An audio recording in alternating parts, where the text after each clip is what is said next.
कक्षा 10वीं गणित का 5वां चैप्टर है और 5वें चैप्टर का हमने पहले बेसिक पढ़ लिया। अब हम कर रहे हैं 5.1 एक्सरसाइज को हल। ठीक है ना। ये बात क्लियर है कि एक्सरसाइज को हल करने से पहले, इससे पहले वाला जो वीडियो था बेसिक का, वो बहुत अच्छे से बनना चाहिए आपका बेसिक, क्योंकि बेसिक ही महत्वपूर्ण है। अगर आपका बेसिक क्लियर है तो ये फटाफट क्वेश्चन बनेंगे, इसमें कुछ नहीं रखा है। ठीक है ना। यहाँ पर हम सारे क्वेश्चन को सॉल्व करेंगे। आप पहले प्रॉपर तरीके से एक बार देखना इसको और एक बार प्रैक्टिस करना, तो क्वेश्चन बन जाएंगे। देखिए, चाहे कोई भी क्वेश्चन हो इस एक्सरसाइज का, आपको इस प्रकार से क्वेश्चन मिलेंगे कि एक श्रेणी दी रहेगी कि A1, A2, A3, A4, A5 और इस प्रकार से डैश डैश डैश ज़्यादा भी दी जा सकती है। ठीक है ना। ये पहला पद है, ये दूसरा पद है, ये तीसरा पद है, चौथा पद है। यहाँ पर संख्या रहेगी, मतलब जो मैं लिखा हूँ यहाँ पर क्या रहेगी, संख्या रहेगी। ये समांतर श्रेणी में है या नहीं है इसका पता लगाना है। तो बिल्कुल सिंपल काम है। हमें क्या करना है, इसमें से इसको माइनस कर दो, इसमें से इसको माइनस कर दो, इसमें से इसको माइनस कर दो और इसमें से इसको माइनस कर दो। यदि माइनस करने के बाद में आपके पास में सभी जगह अगर एक जैसी संख्या बचती है, एक जैसी संख्या प्राप्त होती है, तो समांतर श्रेणी में है। अगर एक भी जगह अगर अलग हो जाती है तो फिर समांतर श्रेणी में नहीं है। ये बात क्लियर है ना। सिर्फ इतनी बात चेक करना है हमें। क्रमागत पद, क्रमागत पद मतलब ये दोनों का अंतर हो, ये दोनों का अंतर हो। क्रमागत यानी लगातार, ये दोनों का अंतर, ये दोनों का अंतर, है ना। ऐसे क्रमागत पद आपको देखना है। अच्छा, कई बार आपको डायरेक्ट भी दिया जा सकता क्वेश्चन और कई बार डायरेक्ट नहीं दिया जा सकता, मतलब ये ऐसा पारिभाषिक क्वेश्चन दिया जा सकता। आपको इसको क्वेश्चन को पढ़ना है और जो जो कहा गया ऐसा काम करते हम। देखिए, प्रत्येक किलोमीटर के बाद का टैक्सी का किराया, टैक्सी से जा रहे हैं तो पहले किलोमीटर के बाद की नहीं, प्रत्येक किलोमीटर के बाद का। ठीक है ना। प्रत्येक किलोमीटर के बाद का टैक्सी का किराया, जबकि प्रथम किलोमीटर, ये यहां पर बोला, जबकि प्रथम किलोमीटर के लिए किराया 15 रुपये। पहले किलोमीटर का प्रथम, भाई टैक्सी से आप 1 किलोमीटर गए मान लिया जाए, प्रथम किलोमीटर का टैक्सी का किराया, टैक्सी का किराया। देखिए ध्यान देना इधर, जब पहला पद मिलेगा ना तो इसको आप A1 मान लो। क्या मान लो, A1 मान लो। और कितना है पहले किलोमीटर का किराया, 15 रुपये है। जैसा जैसा क्वेश्चन में बोला जा रहा है वैसा काम कर रहे हैं हम, कोई भी नया काम नहीं कर रहे हैं। प्रथम किलोमीटर का टैक्सी का किराया कितना है, पहले किलोमीटर की बात कर रहे हैं इसलिए A1। और प्रत्येक अतिरिक्त किलोमीटर का किराया 8 रुपये। ये बात समझ में आई क्या। अगर पहले किलोमीटर गए तो 15 रुपये लेगा टैक्सी वाला, और फिर और 1 किलोमीटर गए मतलब 2 किलोमीटर गए, पहले का 15 और फिर क्या हो जाएगा 8 हो जाएगा।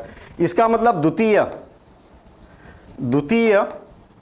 किलोमीटर का टैक्सी का किराया क्या हो जाएगा, द्वितीय की बात की है तो दूसरा पद मिलेगा, तो ये हो जाएगा 15 + 8।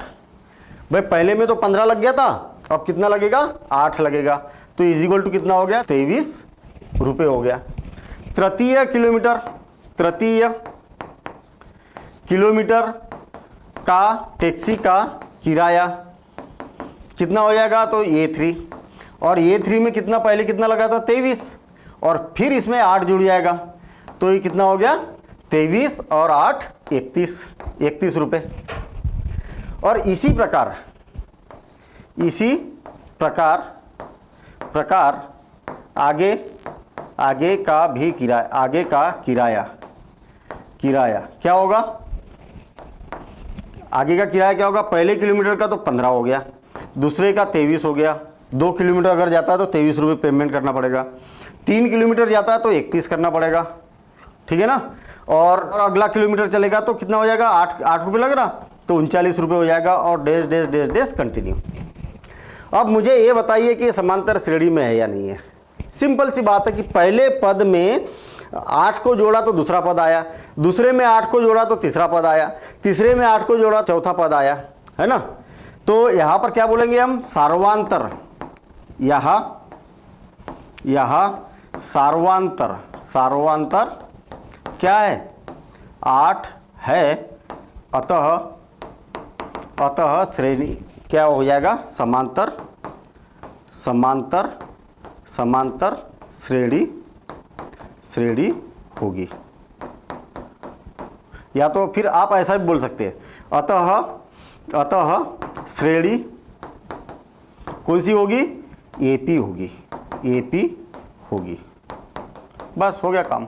एपी में है या नहीं है, और है तो क्यों है, तो उसका कारण हमने यहाँ पर बता दिया। बिल्कुल आसान काम था। पहले किलोमीटर के लिए 15 रुपये, दूसरे के लिए 8 जोड़ दिया, फिर तीसरे के लिए और 8 जोड़ दिया, चौथे के लिए और 8 जोड़ दिया। इस प्रकार से हमारे पास श्रेणी जो बनी है समांतर श्रेणी बनेगी। ठीक, बिल्कुल सिंपल तरीके से करना है आपको। मजेदार क्वेश्चन, किसी बेलन में उपस्थित हवा की मात्रा जबकि वायु निकालने वाले पंप प्रत्येक बार बेलन की शेष हवा का भाग 1/4 भाग बाहर निकाल देता है। थोड़ा सा रफ पर समझिए कि क्वेश्चन क्या बोलना चाह रहा है। देखिए क्वेश्चन आसान है, लेकिन उसका जो लॉजिक है ना, कॉन्सेप्ट है ना, कॉन्सेप्ट को आप पहले पकड़ो कि क्या बोलना चाह रहा।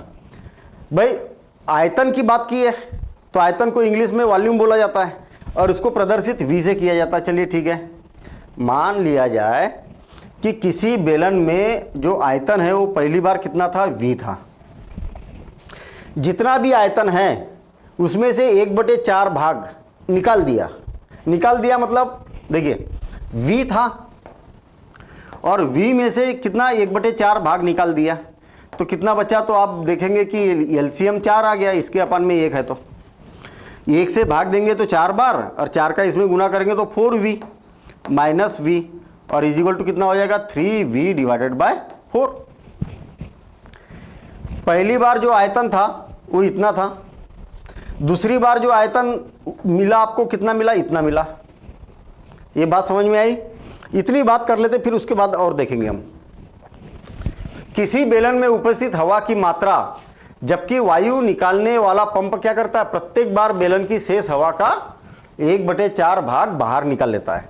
तो प्रारंभ में हम यहां पर मान लेते कि माना प्रारंभिक बेलन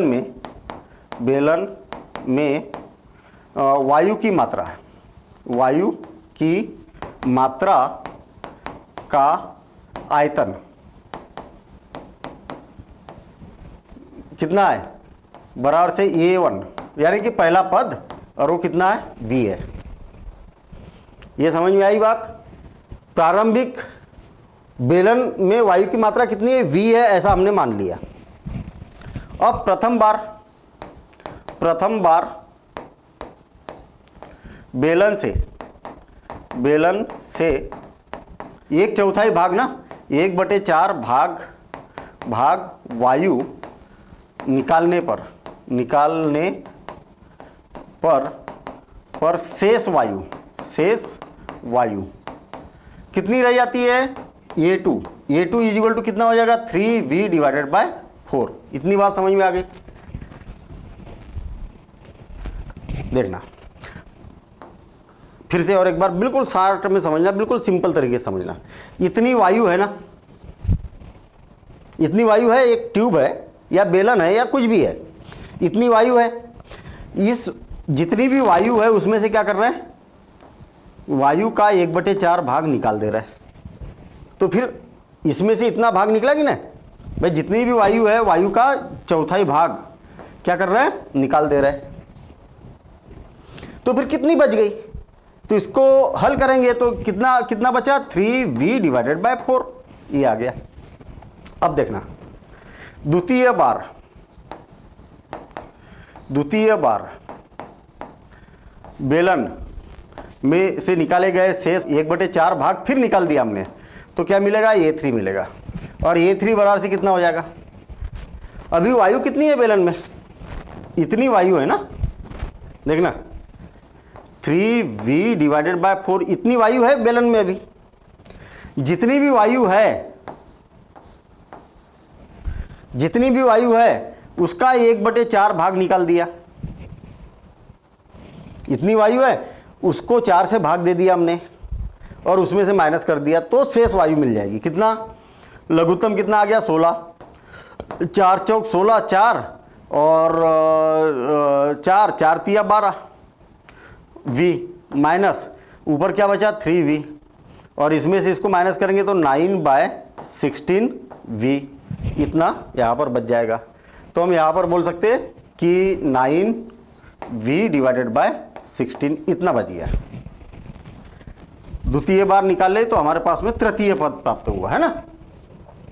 अब तृतीय बार बेलन से 1/4 भाग फिर वायु निकाल दी हमने, तो फिर बचेगा A4। देखना अभी कितना बचा है 9v डिवाइडेड बाय 16 बचा है, इसमें से 9v डिवाइडेड बाय 16 और इंटू 1/4।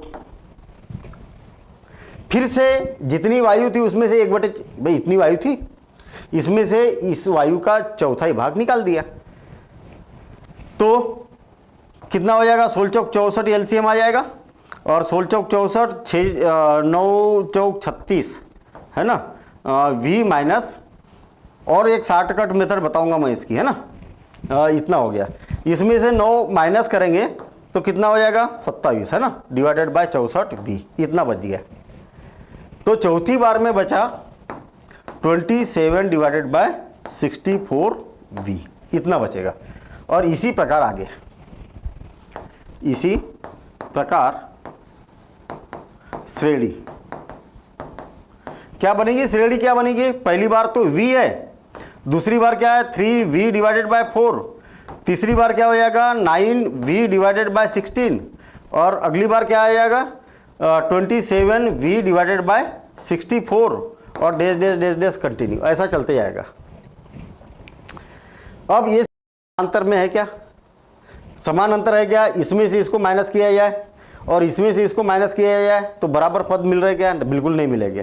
देखिए इसमें से इसको माइनस किया जाए तो -1/4 मिलेगा, इसमें से इसको माइनस किया जाए तो -1/4 नहीं मिल रहा, इसमें से इसको माइनस किया जाए तो उतना नहीं मिल रहा। इसका मतलब समांतर श्रेणी में है क्या, नहीं है। तो हम यहाँ पर बोलेंगे कि सार्वांतर समान नहीं है, अतः श्रेणी AP में नहीं होगी। नहीं आई बात समझ में ना। इसको और आसान तरीके से समझिए, आसान तरीके से आप मुझे ये बताइए कि आपके पास में इतनी चीज़ है, जैसे मान लिया जाए 1 रुपये है, 1 रुपये है ना, और आपको बोला जाए कि 1/4 आपने खर्च कर लिए, या 100 रुपये है मान लिया जाए और आपसे बोला जाए कि 1/4 ख़त्म कर लिए। 100 रुपये है तो आपसे बोला जाए कि 1/4 आपने क्या किया, खर्च कर लिए, तो मालूम है कितना बचा आपके पास में, 1/4 मतलब 54 खर्च कर ली ना, उसमें से चौथा भाग खर्च कर लिया, तो क्या बचा 3 54 बची ना आपके पास में। देखिए 100 का 3/4 भाग बचेगा। समझ में आई बात, नहीं आई। अब आप ऐसा समझिए 1/4 से इसको किया तो कितना बचा 25। मान लिया जाए कि आपके पास में 100 रुपये थे, 100 रुपये में से 25 पैसे खर्च कर लिए, तो कितना बचा भाई 25 रुपये के 4 टुकड़े कर दिए आपने। ठीक, 4 टुकड़े में से क्या किया आपने, 1 टुकड़ा खर्च कर लिया, तो कितने टुकड़े बचे आपके पास, 3 टुकड़े बचे है ना, यानी कि 75 बचे। तो ऐसा बोल सकते हैं ना आप, 100 का 3/4 बचा। आपने क्या किया, पहली बार में 3v डिवाइडेड बाय 4 बचा आपके पास।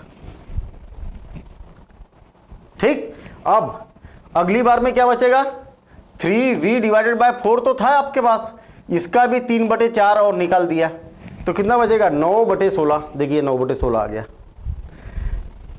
9/16 बचा यहाँ पर, 9/16v और इसका फिर से 3/4 बच गया आपके पास, 1/4 फिर से निकल गया, तो कितना हो जाएगा 9 तिया 27 और बटे 16 चौक 64, 16 चौक 64 आ गया ना।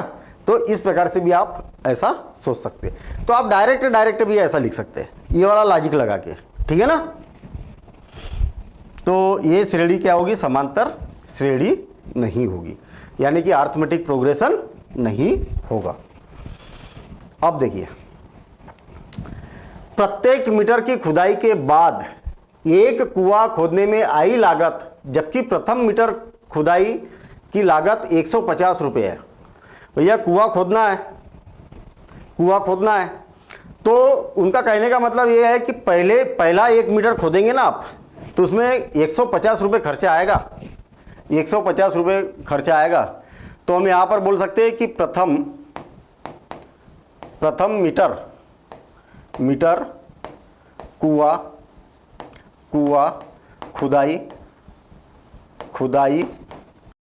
खुदाई में आई लागत रुपये, कितनी है, रुपये, या रू करके डाट लगा देता हूँ मैं, रुपये बराबर से कितनी है, इसको पहला पद बोलेंगे हम, और वो कितनी है, 150 रुपये।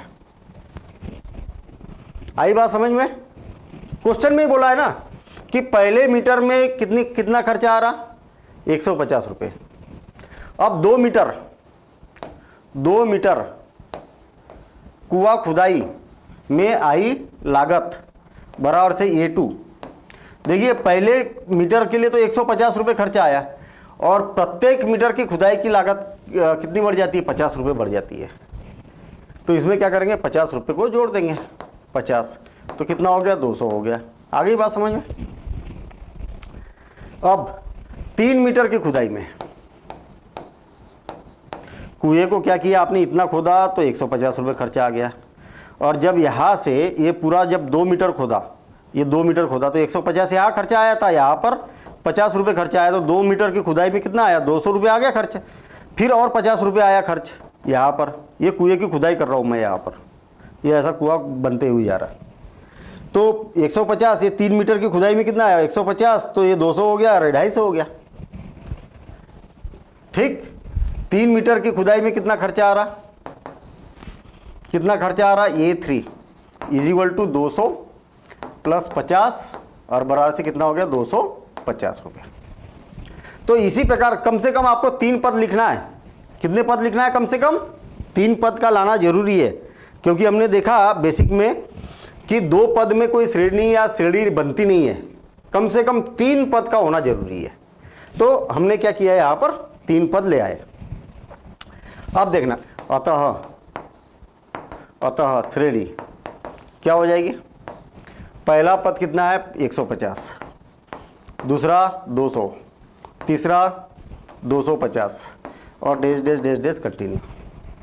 आपने देखा कि यहाँ सार्वांतर कितना है, सार्वांतर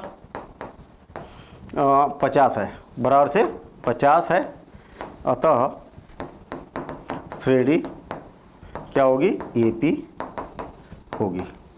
आई बात समझ में, AP होगी। देखिए इसमें से इसको माइनस करेंगे तो 50, इसमें से इसको माइनस करेंगे तो 50, मतलब हर जगह 50-50 का अंतर है, इसलिए क्या होगी, श्रेणी समांतर होगी। समान अंतर होना जरूरी है तभी समांतर होगी, अदरवाइज हम बोल देंगे कि समांतर नहीं है। क्लियर? तो क्या देखा हमने यहाँ पर कि अंतर अगर समान है तो एक श्रेणी क्या हो जाएगी, समांतर श्रेणी होगी। आसान काम था। अब अगला क्वेश्चन देखते हैं हम। खाते में प्रत्येक वर्ष का मिश्र धन, किसी का बैंक में या कहीं पर खाता है तो प्रत्येक वर्ष का मिश्र धन, जबकि 10,000 रुपये की राशि का 8% वार्षिक दर से चक्रवृद्धि ब्याज पर जमा की जाती है। बड़ी मजेदार बात हो गई भाई, इसके लिए तो सूत्र मालूम होना चाहिए आपको। ठीक है, मिश्र धन कब, जब चक्रवृद्धि ब्याज की बात की जाती है।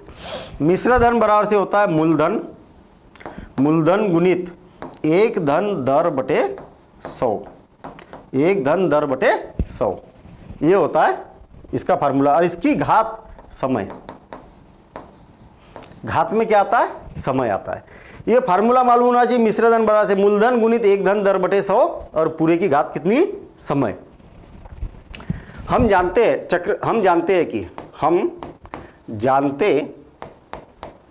हैं कि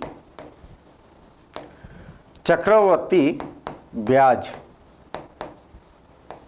है ना, चक्रवर्ती ब्याज के केस में, चक्रवर्ती ब्याज के लिए मिश्र धन बराबर से क्या होता है, मिश्र धन बराबर से क्या होता है, मूलधन गुणित एक धन दर बटे 100, और इसकी घात क्या है, समय, समय वर्ष में, या वर्ष ही लिख दो आप डायरेक्ट, इसकी घात क्या है, वर्ष, और ये दर भी क्या रहेगी, वार्षिक दर रहेगी। बात समझ में आई क्या बोलना चाह रहे हैं हम। देखिए मैंने क्या किया, बैंक में 100 रुपये जमा किए। चक्रवर्ती ब्याज क्या होता है और साधारण ब्याज क्या होता है ये देखना आप, कभी भी याद रखना। जब बैंक में जाते हैं ना पैसे जमा करने, तो हम पूछते हैं उनसे कि अच्छा ये बताइए कि आप हमें किस रेट से ब्याज देंगे। बैंक से पूछिए आप, बैंक जो भी है जिससे भी आप डील कर रहे हैं उनसे आप पूछिए कि क्या ब्याज से मुझे पैसा मिलेगा रिटर्न। तो बैंक वाले बोलेंगे कि भाई आपको 5% के हिसाब से हम आपको वार्षिक ब्याज की दर से आपको पैसा हम देंगे। उसके बाद में एक बात जरूर पूछना कि आप चक्रवर्ती ब्याज देंगे कि साधारण ब्याज देंगे, चक्रवर्ती ब्याज देंगे कि साधारण ब्याज देंगे, चक्रवर्ती ब्याज या तो फिर साधारण ब्याज, दोनों में बहुत अंतर है। एक एक करके थोड़ा सा समझ लीजिए। हालांकि इस क्वेश्चन से बहुत ज़्यादा ऐसा रिलेशन नहीं है, लेकिन फिर भी हमें मालूम होना चाहिए, ठीक है ना, हमें मालूम होना चाहिए कि ये होता क्या है। एक एक करके बात करते हम। साधारण ब्याज क्या होता है, साधारण, बिल्कुल साधारण, नाम ही क्लियर है, साधारण, ठीक है। साधारण ब्याज का मतलब क्या होता है कि आपने 100 रुपये बैंक में जमा किए, मैंने किए 100 रुपये बैंक में जमा किए, एक वर्ष बाद अगर बैंक ने बोला कि 5% ब्याज देंगे, भाई 100 रुपये मैंने जमा किए तो इसका 5% कितना हुआ, 5 रुपये हुआ, तो मेरे पास में पहले वर्ष कितना हो गया पैसा, 105 रुपये हो गया। फिर दूसरा वर्ष आए, पहले वर्ष की बात कर रहे हैं, दूसरे वर्ष में क्या किया बैंक ने, फिर और 5 रुपये दिए, तो कितना हो गया मेरे पास में अब 110 रुपये हो गया। फिर बैंक ने क्या किया, फिर 5 रुपये दिए अगले वर्ष, तो अब कितना हो गया बैंक में मेरा जमा, 115 हो गया। मैंने 100 रुपये जमा किए थे, तो बैंक ने एक वर्ष में मेरे को ब्याज दिया 5 रुपये, तो मेरे पास कितने हो गए, 105 रुपये बैंक में जमा हो गए मेरे। दूसरे वर्ष फिर 100 रुपये पर 5 रुपये ब्याज दिया, 110 रुपये जमा हो गए, क्योंकि 105 पहले से थे और 5 आ गए। फिर और 5 रुपये दिया तो 115 रुपये हो गए। ऐसे चलते जाएगा, 5-5 रुपये 5-5 रुपये और जुड़ते जाएगा। मैंने 100 रुपये जमा किए थे, इसलिए 100 रुपये पर हमने कैलकुलेशन किया। ये क्या है, साधारण ब्याज है, साधारण, बिल्कुल साधारण। चक्रवर्ती ब्याज क्या होता है ये देखिए आप, यही पर समझना आप। आपने बैंक में कितने जमा किए, कितने किए, 100 रुपये। आपने पहले साल में आपको बैंक ने कितना पैसा दिया, 5 रुपये, कितने हो गए आपके पास, 105 रुपये। अब आपके पास में 105 रुपये आ गए, तो दूसरे वर्ष के लिए आप बैंक वाले से ये बोलिए ना कि भैया मेरे को 105 पर ब्याज देना है, क्योंकि ये 5 रुपये भी तो मेरे ही थे, 105 रुपये पर ब्याज दो ना मेरे को। तो बैंक क्या करेगा, इस पर एक 5% ब्याज देगा, ठीक है ना, इस पर 5% ब्याज देगा। तो इस पर एक 5% ब्याज देगा, तो ये वाला जो आंकड़ा है वो क्या हो जाएगा, बढ़ जाएगा। बढ़ने के बाद में फिर जितना भी आंकड़ा आया उस पर फिर 5% ब्याज देगा, फिर और ज़्यादा हो जाएगा। तो इसको क्या बोला जाता है, चक्रवर्ती ब्याज बोला जाता है, ब्याज पर ब्याज, इसको क्या बोला जाता है, चक्रवर्ती ब्याज। और चक्रवर्ती ब्याज का कैलकुलेशन का सूत्र ही है, इस तरीके से इस कैलकुलेशन किया जाता है। अब देखिए, प्रथम वर्ष का मिश्र धन, आपके पास में ये देखिए कि मूलधन कितना दिया है, मूलधन कितना दिया हुआ है, मूलधन का मतलब जितने आप बैंक में पैसा जमा कर रहे हो उसको मूलधन बोलते हैं ना। मूलधन कितना है, 10,000 रुपये। अच्छा, दर कितनी है, जिस दर से आपको बैंक ब्याज देगा, तो दर कितनी है, 8%। ठीक है, वार्षिक, तो ये हो गया, ये हो गया। और समय, तो ये तो प्रत्येक वर्ष की बात कर रहे हैं हम, प्रत्येक वर्ष की बात कर रहे हैं। देखिए अब प्रथम वर्ष का मिश्र धन कितना हो जाएगा, मूलधन 10,000 गुणित एक धन, दर कितनी है 8/100 और इसकी घात कितनी हो जाएगी 1। समय कितना, पहले वर्ष का है इसलिए 1। द्वितीय वर्ष का मिश्र धन कितना होगा, देखिए ध्यान देना इधर, 10,000 मूलधन तो है ही, एक धन दर/100 और समय के जगह क्या हो जाएगा 2 हो जाएगा। तृतीय वर्ष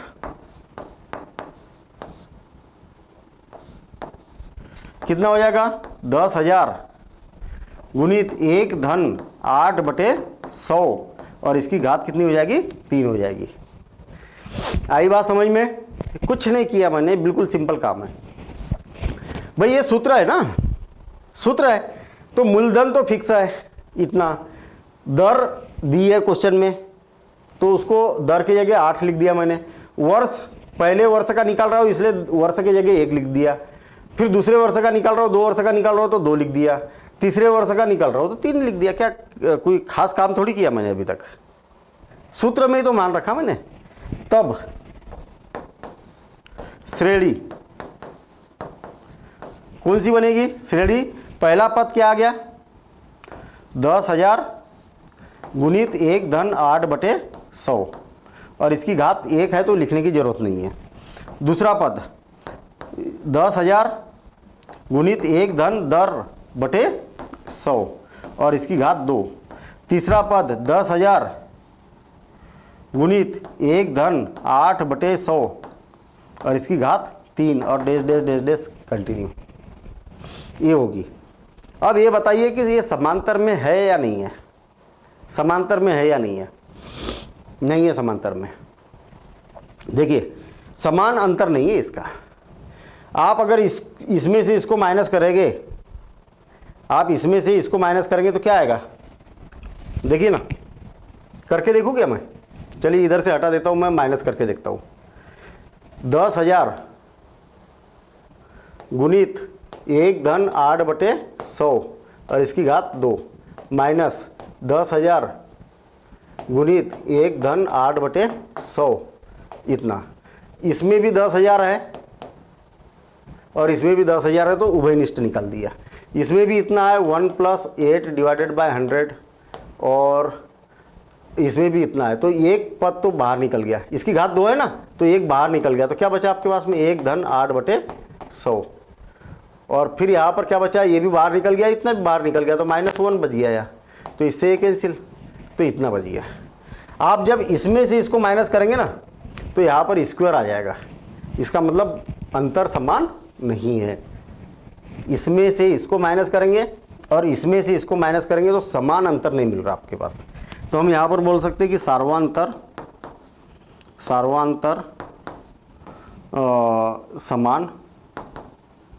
समान नहीं है। अतः श्रेणी AP नहीं होगी।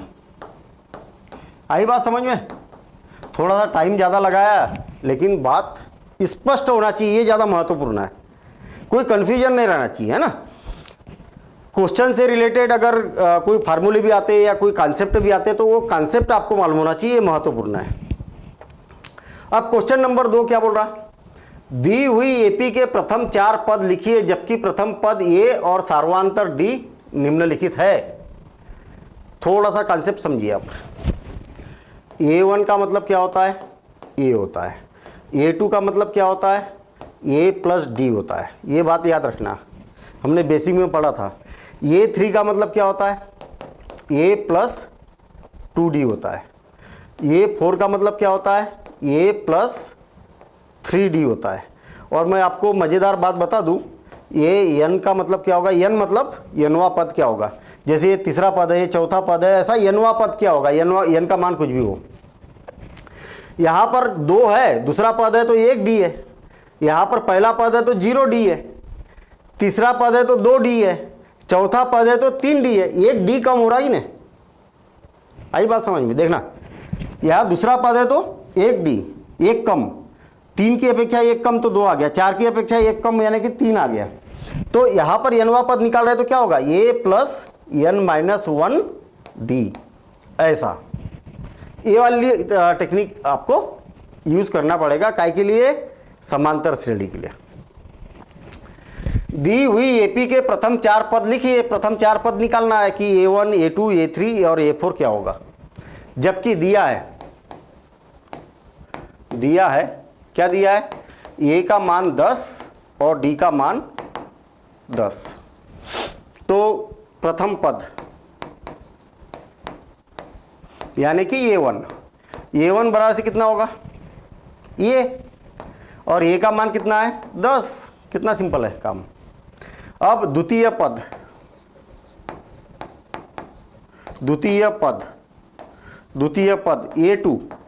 a2 का मतलब क्या होता है, a प्लस डी। तो क्या होगा, a का मान 10 है और d का मान कितना है, ये भी 10 है, तो कितना हो जाएगा, 20 हो जाएगा। तृतीय पद मतलब a3, a प्लस 2D। इसमें दिमाग लगाने की जरूरत ही नहीं है, यहाँ पर जितना लिखा रहेगा ना उसकी अपेक्षा एक कम d लिखना आपको, ठीक है ना। a का मान कितना है 10 प्लस 2 गुणित 10 और बराबर से कितना हो गया, 10 दूनी 20 और 10 कितना हो गया, 30 हो गया। अब चतुर्थ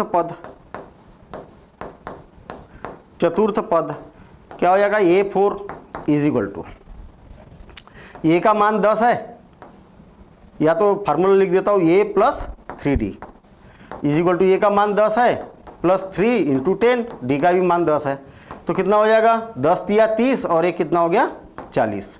तो ये हो गया। अतः AP बराबर से कितना होगा, पहला पद 10 था, दूसरा पद 20, तीसरा पद 30, चौथा पद 40 और आगे इस प्रकार से डैश डैश करके हम लिख सकते हैं। समझ में आ गई बात, इसको नोट कर लीजिए। और ये वाला फार्मूला था, इसको मैं हटा देता हूँ। क्लियर है ना। अब second part, a is equal to -2 और d is equal to 0। a का मान कितना आया, यही वाला सेकंड पार्ट कर रहा हूं मैं। a का मान कितना दिया है -2 और d का मान कितना है 0 है। क्लियर, इतना दिया है। मैं इसको क्या करता हूँ, ये इधर से हटा देता हूँ और इसी में हम इसको हल करेंगे, ठीक है ना। इसी में हल कर देंगे इसको। ये हो गया, इसको हटा देता हूँ।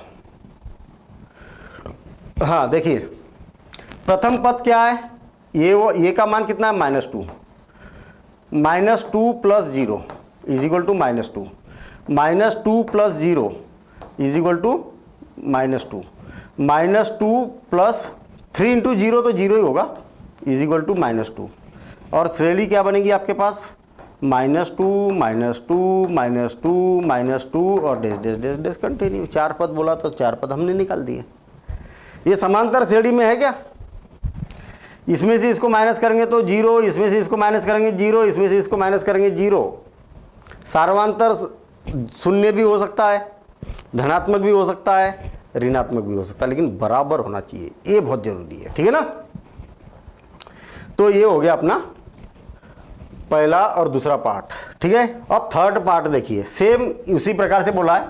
ए का मान आपको दिया है 4 और डी का मान दिया है -3, ठीक है। प्रथम पद क्या दिया है, प्रथम पद a1 इज इक्वल टू क्या होगा, a है ना, इसी को बोला जाता है। द्वितीय पद क्या होता है, a2 बोला जाता है इसको, द्वितीय पद को। तो ये होता है a प्लस डी। और तृतीय पद को a3 बोला जाता है और a प्लस 2d हो जाएगा। और चतुर्थ पद या चौथा पद बोलिए, क्या हो जाएगा, a4 is equal to a plus 3d। आसान काम है कि नहीं। यहाँ 4 तो यहाँ 3, यहाँ 3 तो यहाँ 2, यहाँ 2 तो यहाँ 1, यहाँ 1 तो 0, ऐसा। ए का मान कितना है 4 है, चलिए ठीक है, ए का मान 4 और प्लस -3 और ये हो जाएगा 4 में से 3 को माइनस करेंगे तो 1, या तो प्लस माइनस माइनस और 4 - 3 1, 4 प्लस 2 इंटू -3 कितना हो जाएगा 4 माइनस 6 और इज इक्वल टू -2। आ गई बात समझिए, 3 दूनी 6 -6 और प्लस और माइनस माइनस, भाई ये गुना है ना, तो गुना करेंगे तो -6 और प्लस और माइनस माइनस हो जाएगा, तो कितना हो गया -2। चलिए ठीक है, ये क्या हो जाएगा 4 प्लस 3 इंटू -3, ठीक है, और ये कितना हो जाएगा 4 माइनस -9 और इज इक्वल टू -5। आ गई बात समझ में। अतः समांतर श्रेणी क्या होगी, पहला पद क्या होगा 4 1 और -2 ना, -2 और -5 और dash dash dash dash continue होगी। आगे क्या बात समझ में, समझ में आ गई बात। इसमें से इसको माइनस करेंगे तो -3, इसमें से इसको माइनस करेंगे तो -3, इसमें से इसको माइनस करेंगे तो -3, तो यही श्रेणी इसकी हो जाएगी। सेम इसी प्रकार से अब इसी में मैं अगला क्वेश्चन कर रहा हूँ, इसी में अगला क्वेश्चन कर दे रहा हूँ मैं। इसी को आप नोट करते हुए चलना, इसको है ना, वीडियो को रोक के और नोट करते हुए चलना। ए का मान कितना है -1 देखिए, और -1 प्लस 1/2 -1 प्लस 2 इंटू 1/2 2 इंटू 1/2 और -1 प्लस 3 इंटू 1/2, ऐसा। आ गई बात क्लियर। देखिए ये तो -1 जैसे के वैसे, आधे में से एक को माइनस करेंगे तो -आधा -हाफ -1/2 -1/1 और प्लस 1/2, तो 2 आ जाएगा और 2 -2 हो गया और +1, तो कितना हो जाएगा -1 डिवाइडेड बाय 2, तो -1 डिवाइडेड बाय 2 हो गया। ये कितना हो जाएगा -1 डिवाइडेड बाय 1 प्लस ये 2 से 2 कैंसिल, यहाँ पर क्या मिला आपको -1 और +1, तो ये कितना हो जाएगा 0 हो गया। ठीक, अब देखिए ये -1/1 और +3/2, लघुत्तम कितना आ जाएगा 2, तो 2 तो -2 और +3 कितना हो जाएगा 1 डिवाइडेड बाय 2, तो 1 डिवाइडेड बाय 2। अतः ये भी कितनी होगी -1 -1/2 और 0 और 1/2 और dash dash dash dash continue. इसमें से इसको माइनस करेंगे तो 1/2, इसमें से इसको माइनस करेंगे तो 1/2, इसमें से इसको माइनस करेंगे तो 1/2, ऐसा। ठीक, अब अगला क्वेश्चन देखिए, पांचवा पार्ट इसका सेम ऐसे ही है। a1 बराबर से क्या होगा, a होगा और a का मान कितना है -1.25, a2 का मान कितना होगा a प्लस डी और a का मान कितना -1.25 प्लस -0.25, डी का मान मैंने यहाँ पर रख दिया। a3 इज इक्वल टू कितना हो जाएगा a प्लस 2d, a का मान -1.25 रख दिया ना, जैसे कि वैसे a का मान रखते जाओ और d का मान रखते जाओ, और प्लस 2 इंटू -0.25। अब कैलकुलेशन करते हैं, हो गया क्या, तीन ही तो पद हुए, 4 पद चाहिए ना मैं। a4 is equal to a plus 3d -1.25 plus 3 into -0.25। अब देखिए कितना होगा माइनस, और ये भी माइनस का हो जाएगा, तो -1.50। आई बात समझ में। धन और ऋण क्या हो गया, ऋण दोनों ऋणात्मक है तो दोनों जुड़ जाएंगे और चिन्ह ऋणात्मक आ जाएगा, ये ऐसा। -1.25 और 0.25 दोनों ऋणात्मक है तो दोनों जुड़ जाएंगे, तो 10 2 दूनी 4 1 5, दशमलव के नीचे दशमलव और 1, तो दोनों माइनस है तो माइनस लगता है, दोनों जुड़ जाएंगे। दशमलव के नीचे दशमलव लिखना है, जोड़ते तो आता है सभी को, दशमलव के नीचे दशमलव और दशमलव के बाद की संख्या दशमलव के बाद की संख्या के सामने और पहले वाली पहले के सामने, ऐसा। ये ऐसा जैसे मान लिया 3.589 और प्लस 123.12 ऐसा जोड़ना है ना।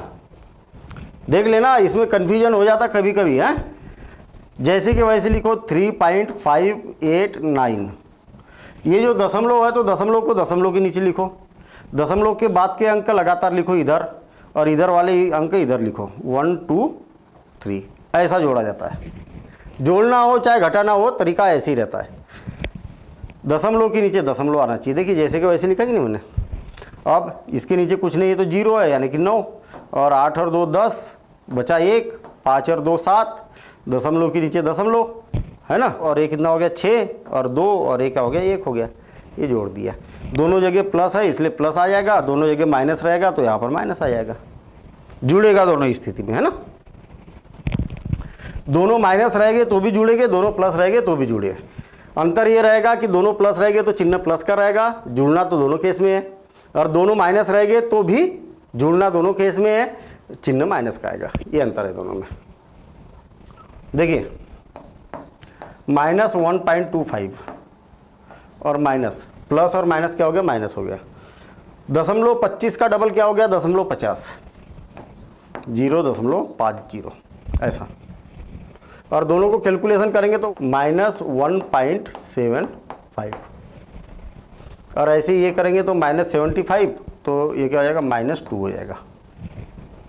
कैसे, -1.25, 3 का गुना करेंगे इसमें तो -75 हो जाएगा, 0.75 ऐसा। ठीक, अब दोनों को जोड़ दो, होगा कि नहीं होगा। 5 3 15 के 5 हासिल आया 1, 3 दूनी 6 और 1 7, गुना ही तो करना है ना।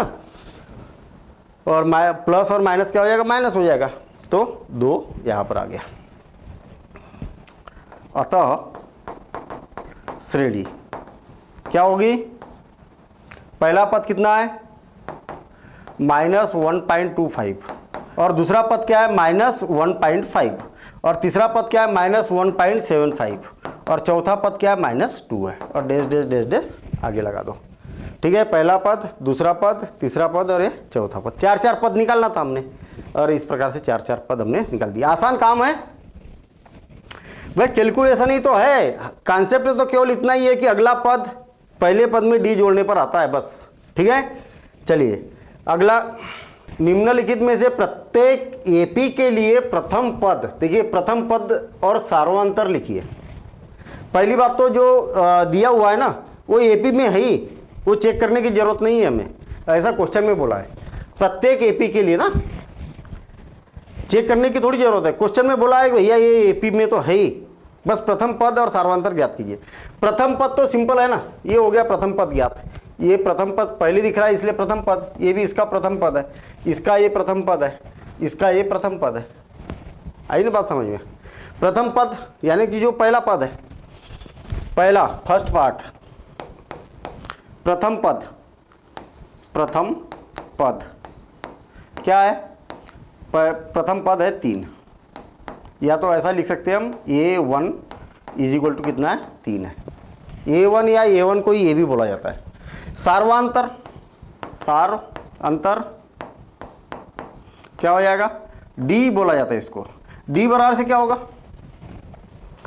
कोई भी क्रमागत 2 पदों का अंतर, दूसरे में से पहले को माइनस कर लो, या तीसरे में से दूसरे को माइनस कर लो, या चौथे में से तीसरे को माइनस कर लो, लगातार ये दोनों का अंतर, या ये दोनों का अंतर, या ये दोनों का अंतर। समझ में आई ना बात, सार्वांतर इसको बोला जाता है। चलिए ठीक है, इसको हटा देता हूँ। हाँ, क्या बोला है, इसमें से इसको माइनस कर दो तो A2 माइनस A1, और इजिकल टू क्या हो जाएगा 1 - 3, और इजिकल टू -2, सार्वांतर -2। क्लियर। अब दूसरा सेकेंड पार्ट, प्रथम पद कौन है इसमें, इसी में करते हैं हम, है ना। प्रथम पद कौन है -5, और सार्वांतर क्या है A2 माइनस A1, और इजिकल टू -1 -5। देखिए -1 माइनस क्या हो गया +5, और इजिकल टू 4, ये हो गया। ठीक। अब थर्ड पार्ट, थर्ड पार्ट को इसी में मैं हटा रहा हूँ, ठीक। आप नोट करते हुए आए के बराबर। प्रथम पद कौन है 1/3, a2 कौन है 5/3 माइनस पहला पद 1/3, 1/3। आप देखेंगे कि दोनों का एलसीएम कितना आ जाएगा 3 और 5 माइनस 1 और इजिकल टू 4/3। ये हो जाएगा सार्वंतर। इसमें से इसको माइनस करो, चाहे तो इसमें से इसको माइनस करो, ये तभी होगा जब समांतर श्रेणी में होगा। और आपको बोला ही है एपी में है मतलब अर्थमेटिक प्रोग्रेशन में है, इसका मतलब क्या है समांतर श्रेणी में है। तो ये भी हो गया। अब अगला पहला पद 0.6 और a2 दूसरा पद माइनस 0.6 और इजिकल टू कितना हो जाएगा, इसमें से इसको माइनस करेंगे तो 1.1, ठीक, इतना हो जाएगा 1.1 सार्वंतर होगा। अब अगला क्वेश्चन देखते हैं हम, और अगले क्वेश्चन में क्या बोला है, निम्नलिखित में से कौन कौन एपी में है। ये मजेदार काम है। पिछले बार तो आपको बोला था कि एपी में तो है ही है, उसमें दिमाग नहीं लगाना आपको पूछा ही नहीं कि एपी में था या नहीं था। इसमें बोला है कि कौन कौन एपी में है। तो और यदि एपी में है तो फिर इसका सार्वंतर ज्ञात कीजिए और इसके 3 पद और लिखिए, और 3 पद लिखना है, ठीक है ना। देखना एपी में है या नहीं है कैसे पता चलेगा। a2 माइनस a1, दूसरे पद में से पहले पद को माइनस कर रहा हूं मैं, तो ये क्या हो जाएगा 4 माइनस 2 इजिकल टू कितना हो गया 2। a3 माइनस a2, तीसरे पद में से दूसरे पद को माइनस करता हूं 8 माइनस 4 और इजिकल टू कितना हो गया 4, बराबर है क्या। सार्वंतर मतलब क्रमागत पदों का जो अंतर है ना वो बराबर होना चाहिए। इसमें से इसको माइनस करेंगे तो जो आएगा, इसमें से इसको माइनस करेंगे जो आएगा, इसमें से इसको माइनस करेंगे जो आएगा, ये सब बराबर होना चाहिए। तो क्या होगा यहाँ a3 minus a2 is not equal to a2 minus a1। आगे चेक करने की जरूरत ही नहीं है भाई, इसमें से आपने इसको माइनस किया और इसमें से इसको माइनस किया, बराबर नहीं है तो आगे हो या ना हो उससे कोई लेना देना नहीं है। एक भी जगह अगर अंतर समान नहीं है तो एपी में नहीं होगा, ठीक है ना। अतः श्रेणी एपी में नहीं है, ठीक, ऐसा यहाँ पर बोल देंगे। अब जब एपी में नहीं है, यदि कोई एपी में है तो इसका सार्वंतर ज्ञात कीजिए। अब एपी में है ही नहीं तो कहाँ से सार्वंतर ज्ञात करेंगे। हाँ यहाँ पर देखिए a2 माइनस a1, a2 मतलब दूसरा पद 5/2 माइनस 2 और इजिकल टू क्या हो जाएगा 2.5 में से 2 को माइनस करेंगे तो 1/2, या तो फिर हल करके देख लो 5/2 माइनस 2/1 और लघुत्तम 2, 2 1 2 यानी 5, 2 बार और 2 दूनी 4 तो 1/2, ऐसा भी कर सकते हैं। अच्छा दूसरे पद में से पहले को माइनस किया, अब तीसरे में से दूसरे को करो तो कितना है 3 माइनस 5/2 इजिकल टू कितना है 1/2। 3 में से 2.5 को माइनस किया, ऐसा बोल सकते हो। सेम a4 माइनस a3 तो 7/2 माइनस 3, 3.5 में से 3.5 में से 3 को माइनस किया तो आधा बच गया। सबको चेक करना है, जितने भी पद दिए सबको देखिए, इनका भी अंतर निकाल दिया मैंने, इनका भी अंतर निकाल दिया, इनका भी अंतर निकाल दिया, सारे अंतर क्या है बराबर है। अतः d बराबर से क्या हो जाएगा, d बराबर से क्या हो जाएगा a2 माइनस a1 बोलिए चाहे और कोई बोलिए, सारे क्या है बराबर है a3 माइनस a2 और बराबर से a4 माइनस a3 है ना, ये सब बराबर है कितना है 1/2 के बराबर है। तो सार्वंतर कितना हो जाएगा, सार्वंतर d बराबर से 1/2 हो जाएगा। कितने पद दिए, पहला दूसरा तीसरा और चौथा, 4 पद तो दिए। अब 5वां पद ज्ञात करना है ना, a5 इजिकल टू, बात समझ में आई। ये पहला पद, ये दूसरा पद, ये तीसरा पद और ये चौथा पद। अगले 4 पद ज्ञात कीजिए बोला ना, अगले 3 पद और ज्ञात लिखिए बोला, अगले 3 और निकालना हमें। तो अगला तो 5वां ही होगा ना, a5 क्या हो जाएगा a प्लस 4d। आई बात समझ में, इसकी अपेक्षा 1 कम d लिखना है आपको यहाँ पर बस। ए का मान कितना है 2 प्लस 4 इंटू 1/2, तो ये कितना हो जाएगा 4। ठीक, देखिए 2 दूनी 4 और 2 बचा यहाँ, और 2 4। अब ये 6 is equal to a plus 5d is equal to 2 plus 5 गुणित 1/2। लघुत्तम कितना आ जाएगा 2 आ जाएगा। लघुत्तम कितना आ गया 2, तो 2 दूनी 4 और 5 कितना हो गया 9, 9/2। ठीक, अब A7 a प्लस 6d और is equal to 2 plus 6 into 1/2, तो 2 से 3 बार कैंसिल हो गया 3 और 2 5, कितना हो गया 5। अतः अगले 3 पद हो गए 4, 9/2 और 5 हो जाएगा। इस प्रकार से हमें ज्ञात करना था। क्लियर? तो पुनः यहाँ पर लिख देते हैं और हम यहाँ पर आगे 3 पद ज्ञात कर लेंगे। चलिए अगला क्वेश्चन, वही क्वेश्चन है। पहले तो ये चेक करना पड़ेगा कि एपी में है या नहीं है। अगर एपी में रहेगा, जैसे पहला क्वेश्चन एपी में नहीं था, देखिए ये एपी में नहीं है, इसलिए सर्वांतर भी ज्ञात करने की जरूरत नहीं है और अगले 3 पद भी ज्ञात करने की जरूरत नहीं है। जो एपी में रहेगा उसका सर्वांतर, और फिर अगले 3 पद। सेम इसी प्रकार से ये भी है। देखिए ये पहला पद, दूसरा पद, तीसरा पद, चौथा पद।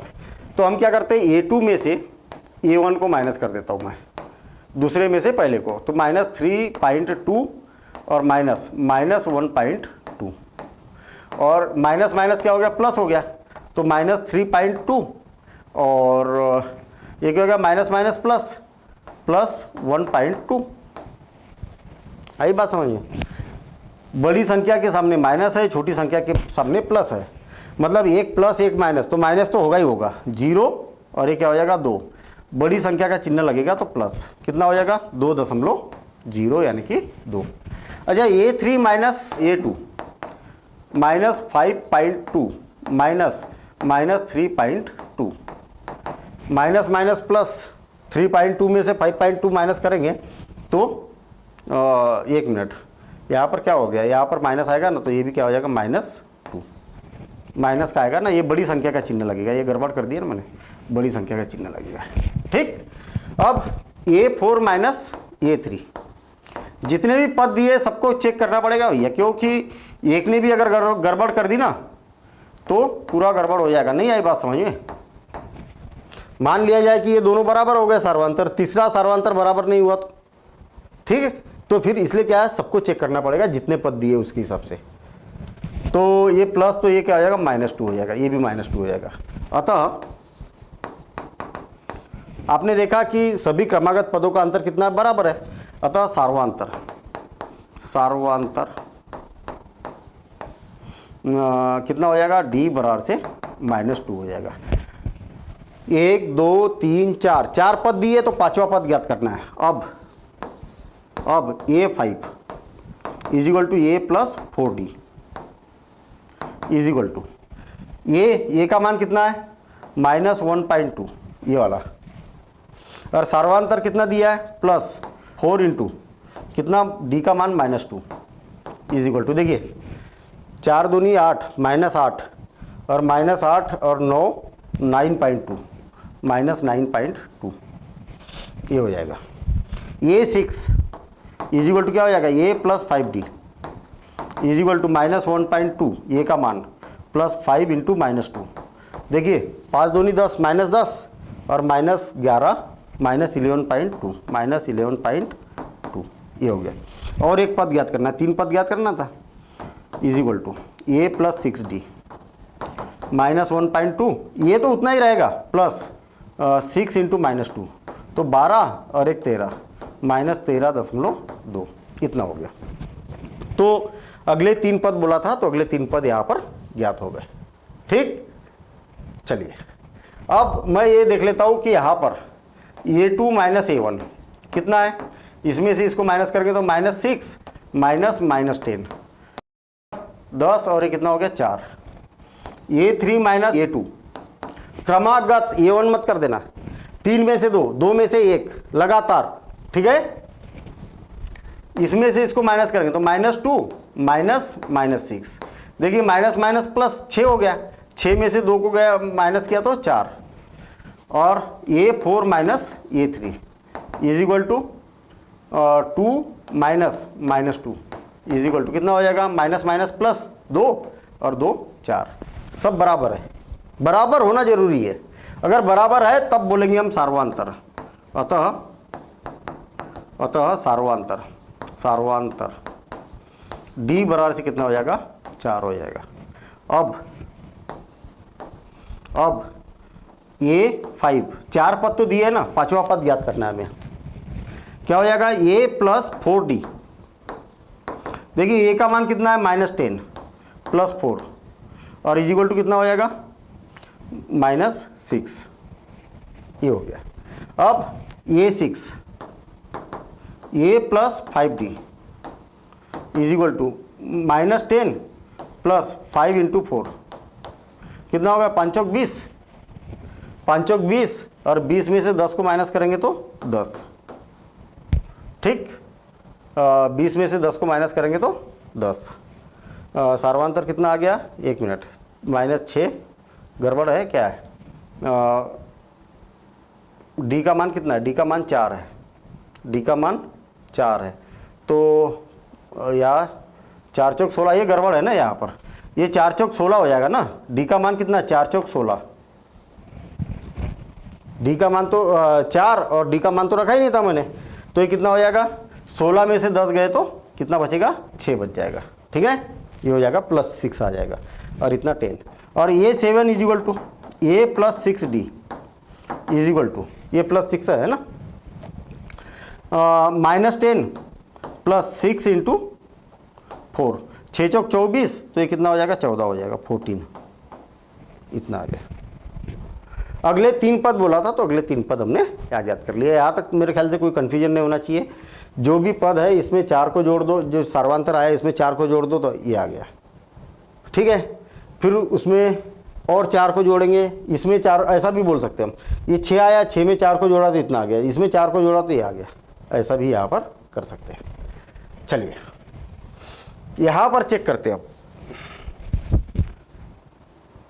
A2 माइनस A1, देखिए दूसरा पद ये है, तीसरा पद इतना है, चौथा पद इतना है और पहला पद इतना है, 3 प्लस √2 माइनस 3 है ना। दूसरे पद में से पहले पद को माइनस कर रहा हूं मैं, 3 से 3 कैंसिल तो क्या बचेगा, √2। चलिए ठीक है, अब तीसरे पद में से दूसरे पद को माइनस करता हूं। तीसरा पद क्या है, 3 प्लस 2 √2 माइनस, और दूसरा पद क्या है, 3 प्लस √2। यहां पर कोष्टक क्यों लगा दिया, पहले तो नहीं लगाया था कोष्टक भाई, पहले एक ही पद था ना। अब ये पूरे को माइनस करना है ना, इतने में से ये पूरे को माइनस करना है ना दूसरे पद को। देखिए 3 प्लस 2 √2 -3 और -√2, ये माइनस का अंदर मल्टीप्लिकेशन करेंगे तो क्या हो जाएगा, ये भी माइनस हो जाएगा, ये भी माइनस हो जाएगा। देखिए 3 में से 3 को माइनस करेंगे तो कुछ नहीं, और 2 √2 में से √2 को माइनस करेंगे तो क्या आ जाएगा, √2 आ जाएगा। ये बात समझ में आई, ये ऐसा 2x में से x को माइनस करेंगे तो 1x को, तो कितना आ जाएगा, x आ जाएगा कि नहीं। यहाँ पर भी √2 में 2 है और यहाँ पर √2 में 1 है, तो इसमें से इसको माइनस किया हमने, ऐसा, ठीक। कितना आ गया, √2। अब A4 माइनस A3, चौथा पद कौन है, 3 प्लस 3 √2 और माइनस 3 प्लस 2 √2। इस माइनस का अंदर मल्टीप्लिकेशन करेंगे तो क्या हो जाएगा, 3 प्लस 3 √2 तो है ही, और माइनस इसका अंदर मल्टीप्लिकेशन करेंगे तो दोनों धनात्मक है तो दोनों ऋणात्मक हो जाएंगे। देखिए 3 से 3 कैंसिल, और 3 √2 में से 2 √2 को माइनस करेंगे तो √2 आई ना बात समझ में। ये ऐसा 3x में से 2x को माइनस करेंगे, ये दोनों एक जैसे है कि नहीं, ये जब एक जैसे होते तभी माइनस होता, नहीं तो नहीं होता। जैसे मान लिया जाए कि 3x माइनस 2y, अब माइनस नहीं होगा, ये अलग है ये अलग है, यहाँ पर एक जैसा रहेगा तब माइनस होगा। तो ऐसी तो है यहाँ पर भी, ये और ये क्या है, √2 एक जैसा है। अगर मान लिया जाए कि ऐसा होता, अब माइनस नहीं होता। क्यों? क्योंकि यहाँ पर √2 है और यहाँ पर √3 है, तो अब माइनस नहीं होगा। एक जैसा रहेगा तब माइनस होता है ना, ये ऐसा। क्लियर? मतलब आपने यहाँ पर ये देखा कि तीनों क्या है, बराबर है। तीनों क्या है, ये बराबर है। अतः सार्वांतर d बराबर से क्या हो जाएगा, √2 हो जाएगा। अब 4 तो दिए थे पद, पांचवा पद ज्ञात करना है। क्या करना है?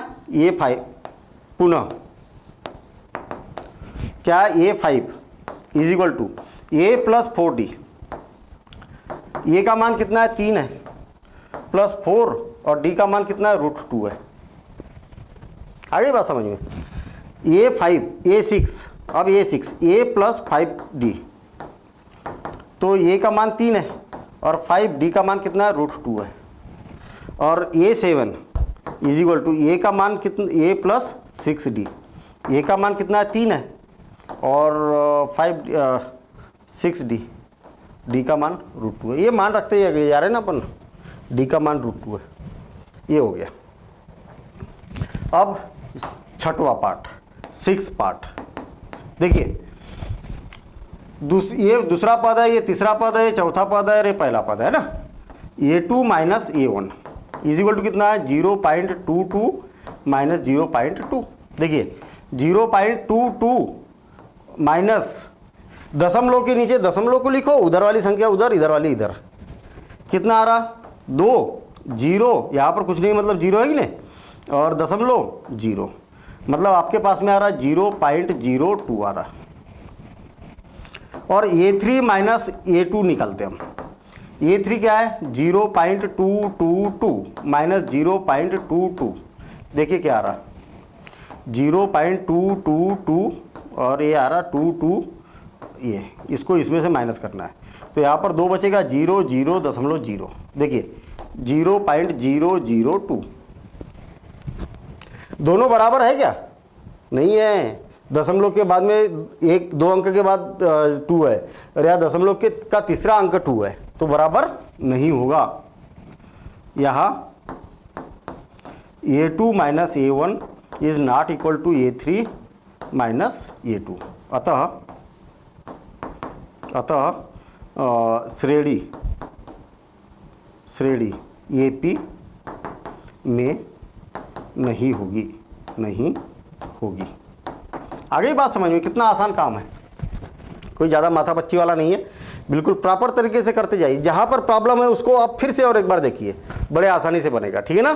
सारे क्वेश्चन को सॉल्व करेंगे हम, और एडवांस लेवल के भी क्वेश्चन सॉल्व करेंगे एनसीईआरटी के अलावा। ठीक है ना? तो एक एक क्वेश्चन को आपको समझना है प्रॉपर तरीके से। और यदि कहीं पर कंफ्यूजन होता है तो आपको बेसिक जरूर देखना है।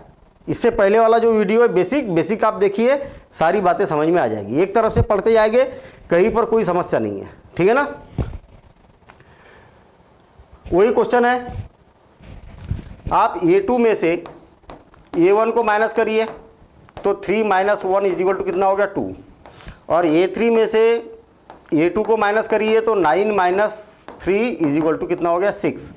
मतलब आप यहाँ पर ये बोल सकते कि यहाँ क्या हो गया, a3 minus a2 is not equal to a2 minus a1। जब दोनों बराबर नहीं है, अतः श्रेणी AP में नहीं होगी, है ना, होगी नहीं। और जब नहीं होगी तो D निकलेगा नहीं, और जब D नहीं निकलेगा तो अगले पद निकलेंगे नहीं AP में। ऐसा देखिए, a2 minus a1 2a minus a, और इज इक्वल टू कितना आ गया, ये a3 माइनस a2, तीसरे में से दूसरे को तो 3a minus 2a is equal to क्या हो गया, ये हो गया। बहुत बढ़िया काम हो गया। a4 minus a3 is equal to 4a minus 3a, और यहाँ पर भी क्या बचा, ये बचा। सभी में एक जैसा बच रहा है ना, एक जैसा बचेगा तभी समांतर श्रेणी में होगा। ठीक है ना? यहाँ या अतः बोल सकते हैं हम, अतः D इज इक्वल टू या सार्वांतर D इज इक्वल टू क्या हो जाएगा, ये हो जाएगा। अब अगले 3 पद याद करना है। इसके अगले 3 पद लिखना है हमें। तो पहला, दूसरा, तीसरा और चौथा तो हो गया। अब कौन सा निकालना है? 5वां पद, a प्लस 4d। a का मान पहला पद तो ये है, ये वाला, और 4 और d का मान कितना है ये, तो इजिकल टू क्या हो जाएगा? 5a हो जाएगा। 4a और a 5a, a 6, a plus 5d, a plus क्या हो जाएगा? 5a, तो कितना हो जाएगा? 6a। और ऐसे ही a 7, a प्लस 6d, तो a प्लस 6a और इजिकल टू क्या हो जाएगा? 7a। इतना हो गया, ठीक है ना। चलिए अब 10 तक तो पहुंच गए हम, आगे देखते हैं हम। अब 7th पार्ट देखते हैं हम। और 7th पार्ट में पहला पद दिखाई दे रहा 0 -4, दूसरा पद -8 -12। क्या करेंगे हम? a2 -a1, मतलब दूसरे पद में से पहला पद माइनस करेंगे तो -4 -0 और कैलकुलेशन करेंगे तो क्या हो जाएगा? -4 हो गया। अब तीसरे पद में से क्रमागत का अंतर याद रखना, क्रमागत यानी कि लगातार पदों का अंतर, अगले पद में से उसके जस्ट पहले वाला पद, इसमें से इसको माइनस किया जाए तो a3 -a1 a2, और a3 कौन है? -8 और -4 है ना भाई। -4 तो पहले से ही था, इसमें से -4 को माइनस करना है तो 2 बार माइनस आ जाएगा। माइनस माइनस क्या हो गया? प्लस हो गया, तो ये क्या हो गया? -4, a4 -a3 और इजिकल टू क्या हो गया? इसमें से इसको माइनस करेंगे तो -12 -8, तो क्या हो गया? -12 + 8, तो ये हो गया -4। और आपने देखा कि यहां पर सभी में सार्वांतर क्या है? बराबर है। और जब सार्वांतर बराबर है तो हम यहां पर बोल सकते हैं कि श्रेणी क्या होगी? समांतर श्रेणी होगी, ठीक है ना। तो सार्वांतर क्या है? d बराबर से -4 है। और तो अतः श्रेणी समांतर होगी, समांतर श्रेणी होगी, है ना।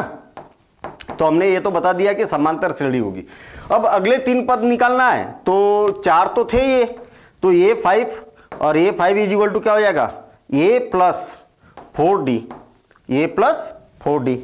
तो a का मान कितना है?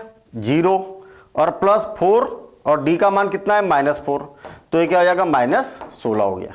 सेम इसी प्रकार से a6 क्या हो जाएगा? a प्लस 5d और इजिकल टू a का मान 0 है, ये मतलब पहला पद याद रखना, और प्लस पहला पद ये है ना इस सब में, और 5 और -4 और 5 चौक 20 तो -20। और इसी प्रकार से ये 7 निकालेंगे तो a प्लस 6d और इजिकल टू 0 + 6 -4 और 6 चौक 24 तो -24। क्या बोला था कि समांतर श्रेणी में है क्या?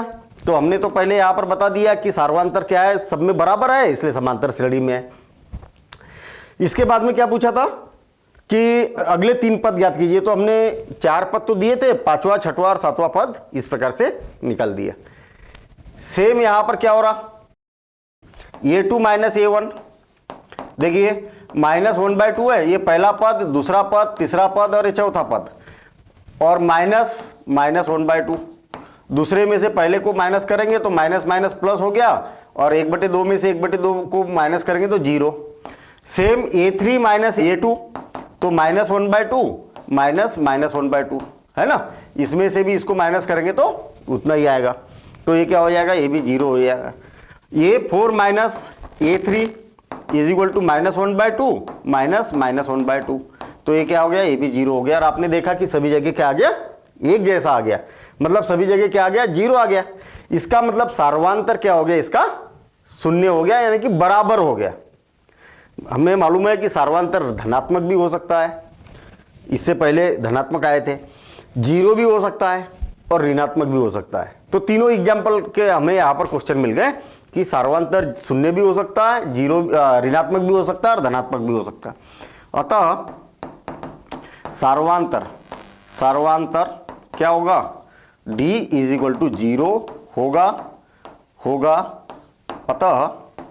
अतः श्रेणी क्या होगी? समांतर, या एपी बोल सकते हैं हम, एपी होगी, ठीक है। हमने ये बता दिया कि श्रेणी कैसी है? एपी है। कितने पद दिए, 4 दिए, तो पांचवा पद ज्ञात करना है। तो a प्लस 4d। याद रखना जो भी पद ज्ञात करना है उसकी अपेक्षा एक कम लिखा जाता है डी में, है ना, कई बार डिस्कशन कर चुके हम। -1/2 प्लस 4 इंटू डी का मान कितना है, 0 है, और इज इक्वल टू क्या हो जाएगा, -1/2। ये 6 निकालेंगे तो a plus 5d is equal to -1/2 plus 5 into D का मतलब 0, और इज इक्वल टू क्या हो जाएगा, -1/2। और सेम a7 भी निकालेंगे तो a प्लस 6d और -1/2 plus 6 into 0 is equal to -1/2। बस हो गया। 3 पद निकालना था, हमने यहाँ पर अगले 3 पद निकाल दिए। यहाँ पर कुछ 5 क्वेश्चन दिखाई दे रहे हैं, ठीक है ना। देखते हैं हम। 11th को कर रहा हूँ मैं पहले सॉल्व। a2 माइनस a1, देखिए ध्यान देना इधर, a स्क्वायर माइनस a, और दोनों में से ये कॉमन निकलेगा तो a -1, है ना, इतना आ गया। भाई इसमें भी ये है, इसमें भी ये है, ये दोनों में से कॉमन निकला तो यहाँ a स्क्वायर, तो एक a बचा और यहाँ 1 बच गया। अच्छा, a3 माइनस a2 क्या होगा, तीसरे पद में से इसको माइनस करना है, तीसरे पद में से इसको माइनस करना है तो हो जाएगा a³ माइनस a स्क्वायर।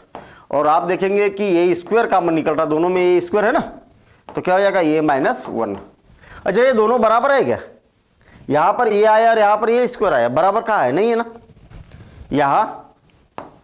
यहाँ a3 minus a2 is not equal to, बराबर नहीं है ना, तो बराबर नहीं है का चिन्ह ये हो जाएगा a2 माइनस a1। जब दोनों बराबर नहीं है तो श्रेणी कैसी होगी, समांतर श्रेणी नहीं होगी।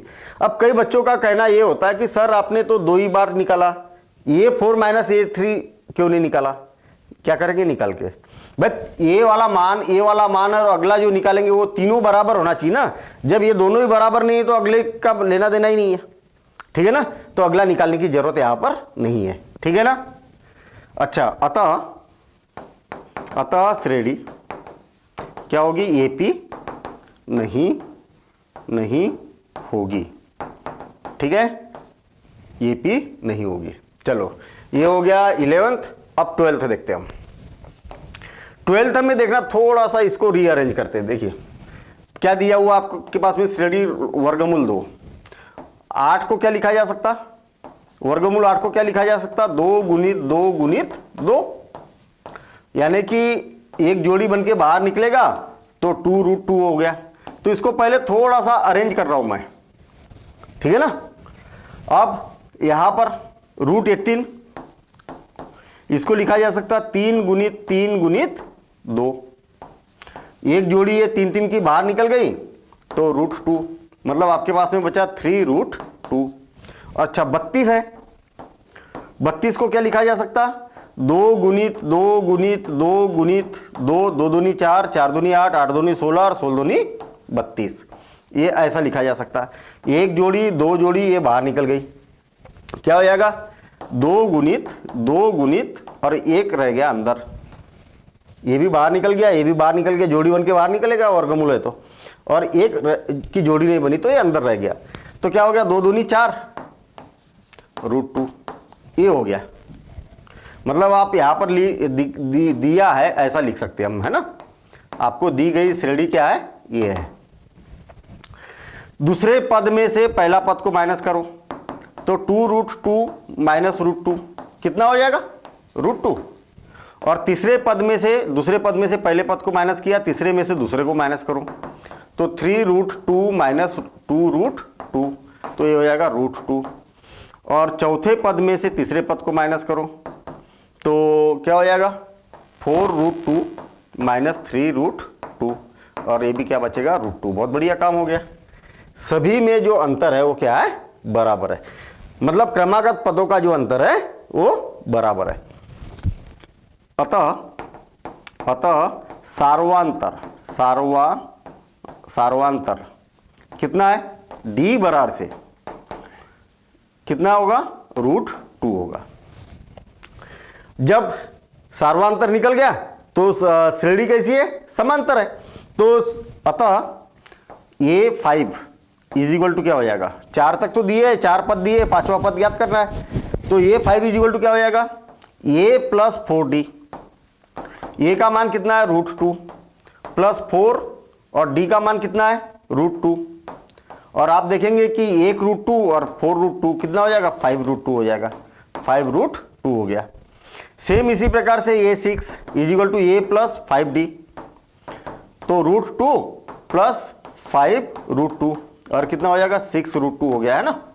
और इसी प्रकार से A7 is equal to A plus 6D और क्या हो गया √2 A का मान, ये मतलब पहला ही पद, A का मतलब पहला पद हमेशा 6 √2 और इजिकल टू क्या हो जाएगा 7 √2।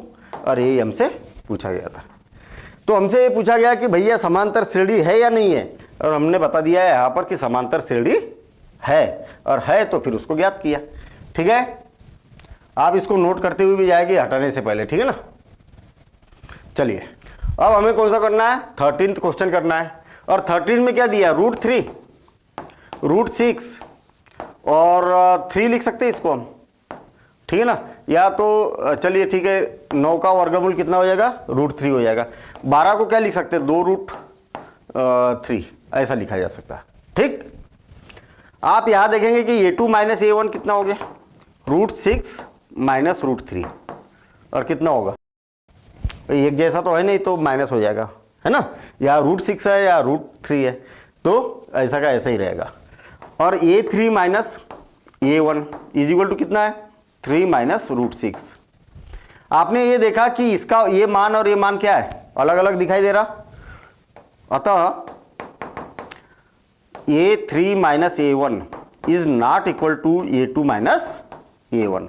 जब दोनों बराबर नहीं है तब दी गई श्रेणी क्या होगी AP नहीं है। और इस प्रकार से यहां पर बता सकते हैं ये AP में नहीं है। चलिए ये वाला क्वेश्चन देखते हैं हम 14th। दिया है, क्या दिया है 1 का स्क्वायर 1, 3 का स्क्वायर 9, 5 का स्क्वायर 25 और 7 का स्क्वायर 49। ठीक है, इस प्रकार से आपको यहां पर दिया हुआ है। आप देखेंगे कि इसमें से इसको माइनस करेंगे तो कितना हो जाएगा A2 माइनस A1 क्या हो जाएगा 9 माइनस 1 और ये 8 आ गया। और A3 माइनस A2 25 माइनस 9 और ये कितना हो गया 16 आ गया। गड़बड़ है, क्या गड़बड़ है, ये दोनों बराबर नहीं है।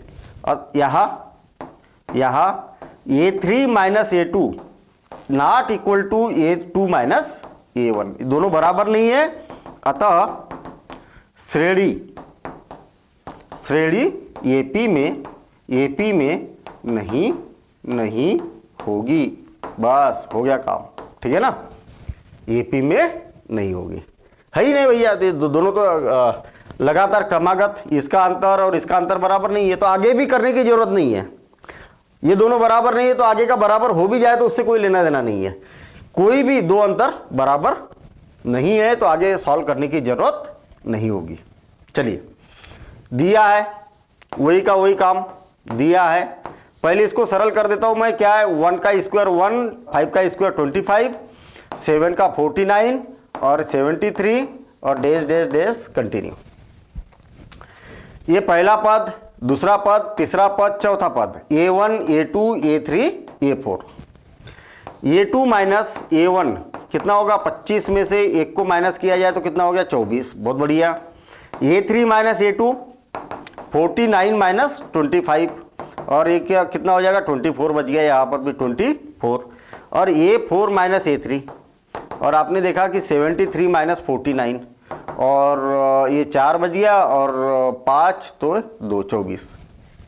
तीनों बराबर है, तीनों का बराबर होना जरूरी है। जितने भी क्रमागत पदों का अंतर रहेगा वो बराबर होना जरूरी है, ठीक है ना, तभी समांतर श्रेणी में रहेगा। यहां सार्वांतर क्या है D बराबर से, सार्वांतर D बराबर से कितना है 24 है। अतः श्रेणी क्या होगी AP में होगी। और जब AP में है तो अगला पद निकालेंगे A5 और ये क्या होता है A प्लस 4D और इजिकल टू A का मान कितना है कहाँ गया, ये 1 प्लस 4 और डी का मान कितना है 24, 24 दूनी 48, 48 दूनी 96, मतलब 24 चौक 96 और 1 97, 97। क्या हो गया 97। A6 A plus 5D is equal to क्या हो जाएगा, ए का मान 1 प्लस 5 इंटू 24, 24, 5 चौक 20 और 1 21 और 5 दूनी 10, 11 12, 24 पंचे 120 और 1 को जोड़ दिया तो 121। A7 A plus 6D is equal to 1 plus 6 into 24, क्या हो जाएगा 24 का इसमें गुना करेंगे, 24 दूनी 48 दूनी 96, कितना हो जाएगा 6 चौक 24, 6 चौक 24 और 1 25 के 5, हासिल आया 2, 6 दूनी 12 और 1 13 14, ठीक, 6 चौक 24 और 25, ठीक है। तो कितना हो गया 145। तो अगले 3 पद निकालने के लिए बोला तो हमने यहाँ पर निकाल दिया। 6 चौक 24 के 6 चौक 24 और 1 25 के 5, हासिल आया 2, 6 दूनी 12, 6 दूनी 12 और 1 13 आएगा, 135 आएगा, ठीक है ना, 135 आएगा। ऐसा अगले पद निकालने के लिए बोला तो निकाल चुके हम। तो यहाँ पर अपनी ये एक्सरसाइज कंप्लीट होती है। अब देखेंगे हम नेक्स्ट, बहुत मज़ेदार एक्सरसाइज है अगली एक्सरसाइज, ठीक है ना। अगली एक्सरसाइज को देखते हैं और उसके क्वेश्चन को सॉल्व करते हैं। पहले बेसिक देखिएगा आप प्रॉपर तरीके से। अगली एक्सरसाइज का बेसिक बड़ा मज़ेदार है, उस बेसिक को समझिए और उसके बाद में फिर एक्सरसाइज को सॉल्व करेंगे।